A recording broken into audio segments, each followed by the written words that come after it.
very important subject,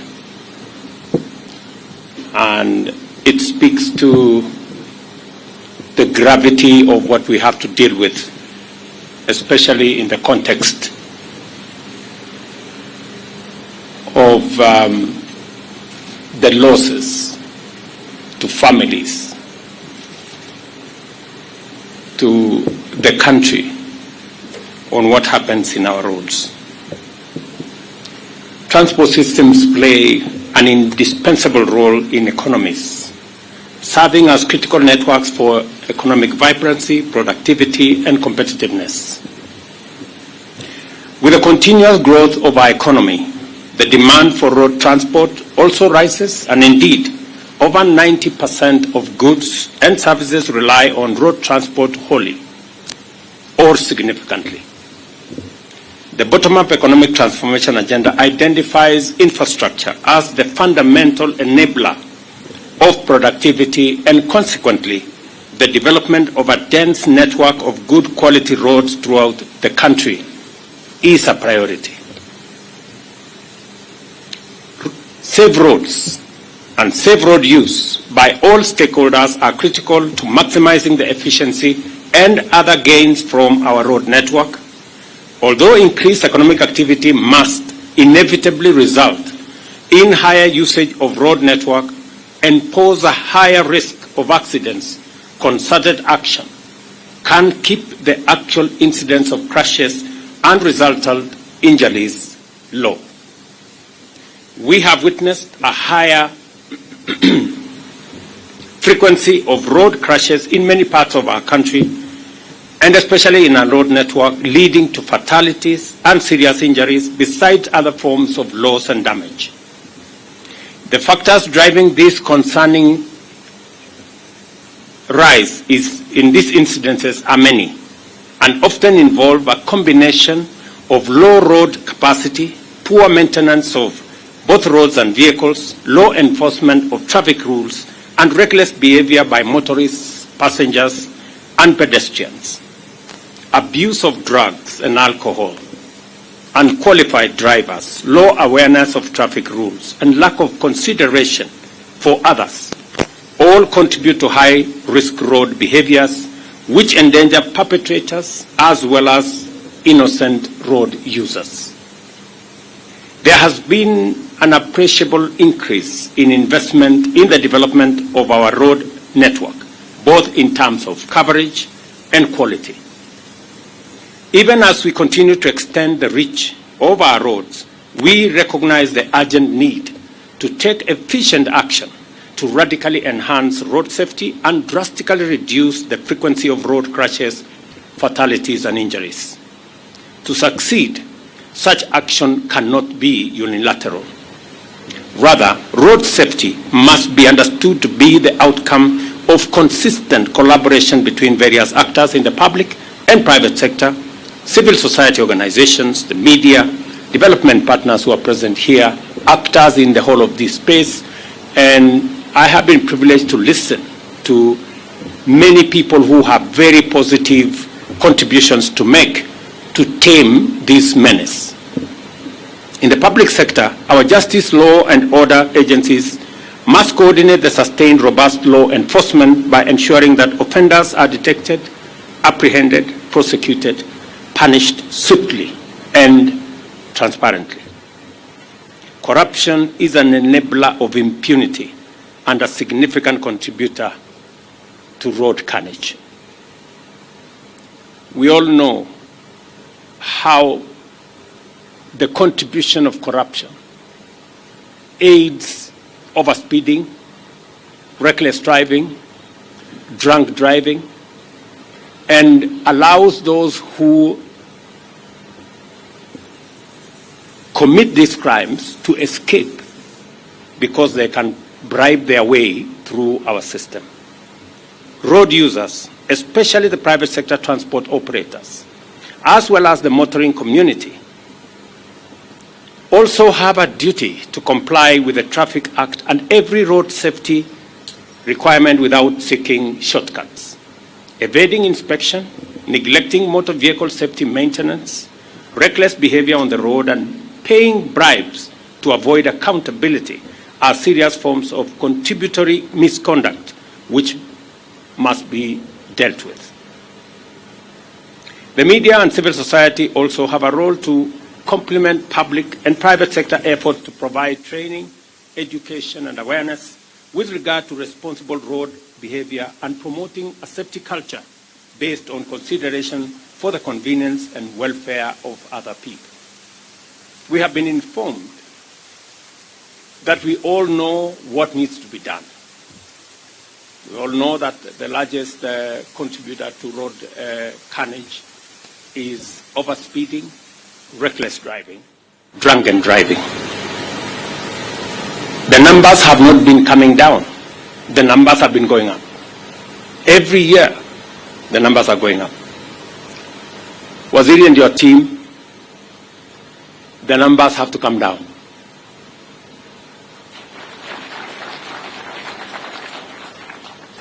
And the template on how the numbers should come down is known. It's practiced elsewhere. Impunity is keeping us from doing the right thing. Governor Sakaja has said that he has closed pubs and places where alcohol is sold at termini. I mean, there cannot be greater impunity than licensing alcohol to be sold at termini when we know that the people at the termini are drivers. But it's continuing. It's happening just before our eyes. And I want to promise you, Governor, as I have said before, you will never get a telephone call from me to tell you to do the popular thing. I will not do it. I will always call you to tell you to do the right thing. It may not be popular, but as long as it's the right thing, do it. The challenge we have, and that is why we haven't made as much progress as we should, and that is why we have not achieved our potential as a country, is that those of us who have the opportunity to lead, those of us who have been chosen as leaders, want to do convenient things, want to do popular things. And I will say this again. As leaders, we are elected to lead, to serve, and to make a difference in people's lives. We are not elected to be popular. If you want to continuously to be popular, don't be a leader. Be something else. There is an opportunity for you to be popular all the time, for people to clap to you all, to clap for you all the time. Be a comedian. That way, you don't have to struggle. People will continuously clap for you. People will continue to laugh at what you're saying, and people will continue, you will continue to be popular. But those of us who have an opportunity to lead, let us do the right thing.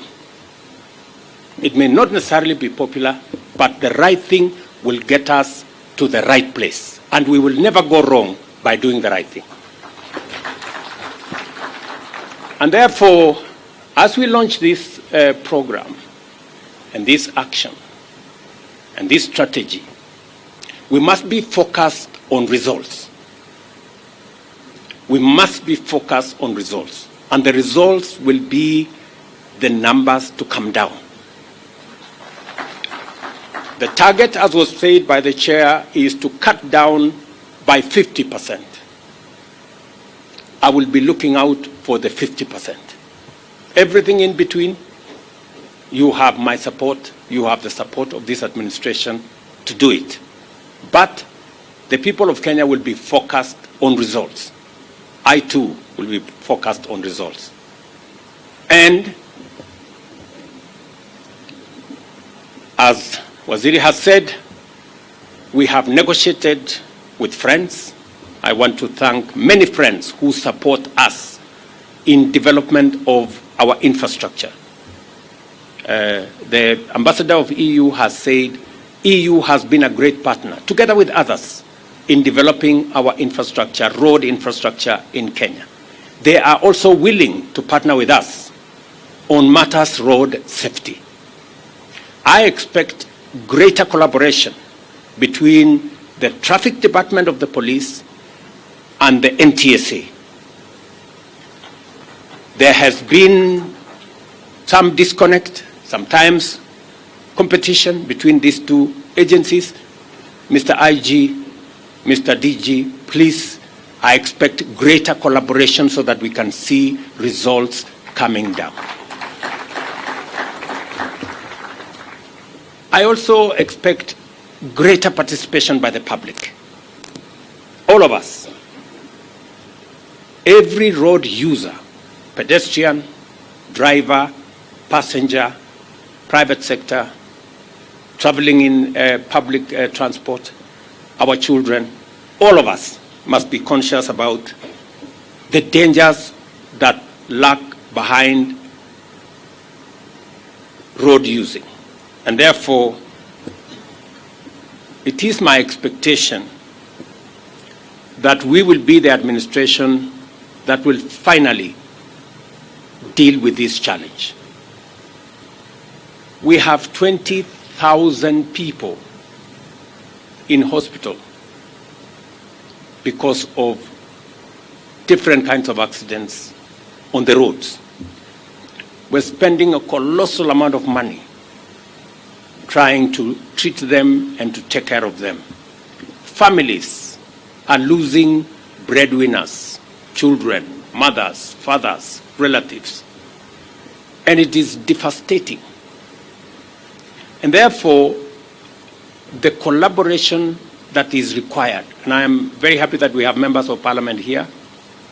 They have been doing a great job in making sure that they facilitate regulation, making of legislation, getting policies in line, and therefore, with the support of every arm of government, I am very confident that we will begin to see a reversal. I am looking forward, before the end of this year, that majority of our junctions, majority of our blind spots, majority of the areas that bring danger to road users will be on camera.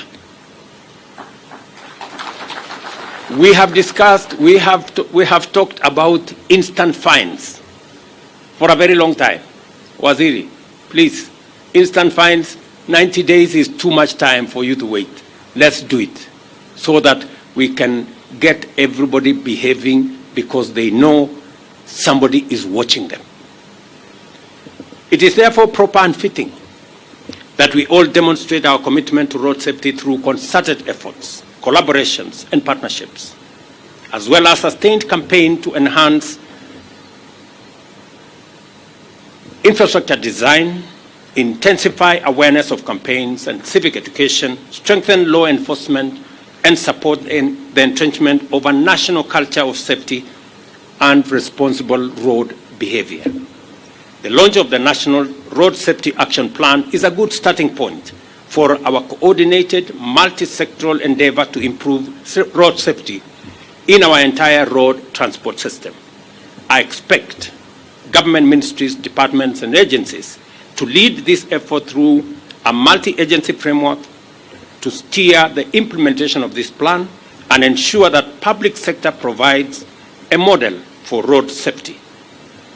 We all must recognize the importance of road safety and remain mindful of the fact that reckless behavior endangers both perpetrators and innocent third parties. Consequently, we must henceforth implement a zero-tolerance approach to negligence on our roads and enforce the traffic laws and regulations to their fullest extent in order to promote safety, order, and efficiency on our road transport system. The National Police Service shall ensure that there are no exceptions from compliance, regardless of whether you operate border-border, heavy commercial vehicles, school transport, or any other vehicle on our roads. The government is committed to support the implementation of the National Road Safety Action Plan by providing resources, addressing legal and regulatory gaps, enhancing the capacity of the National Police Service to enforce traffic laws, and investing in automation and digitization of law enforcement and traffic management, among other interventions. I take this opportunity to appreciate the considerable support we have received from development partners, including the World Bank, the European Union, and the African Development Bank. I also urge potential partners to come aboard and take part in this noble mission to keep our people safe on our roads. I also look forward to seeing other organizations, including institutions of higher learning, join this collaboration to strengthen the use of evidence-based strategies and conduct research into various dimensions of road safety and road use behavior. Road safety is a shared responsibility which requires the execution of an all-of-society strategy throughout the country on a sustainable basis. I urge all Kenyans to observe road safety and report violations as part of their civic duty under community policing. Do not travel in overloaded vehicles and use the earliest opportunity to make sure that you report speeding or recklessly driven vehicles. The police must collaborate with citizens and ensure that dangerously driven public service transport vehicles reimburse fares upon arrest. We are determined to transform Kenya's road transport system from sites of frequent carnage into an efficient network that drives productivity and competitiveness, because it is our intention to make sure that travelers reach their destinations and Kenyans travel safely in pursuit of opportunities to all places at all times. The collaboration that I see here from the Matatu Owners Association, those who are in the Association of Drivers, the ministry, and all actors, is a collaboration that will give us the opportunity to succeed, and not just succeed in a big way. So I look forward to 1 year from now, we will have another meeting. And in that 1 year from now, Murkomen, you better come and report to us that the numbers are coming down. Otherwise, you will be in a lot of trouble. The first National Safety Action Plan 2024-2028 is officially launched. Thank you very much, and God bless you. Let us all be upstanding, all of us. Your Excellency, we now request you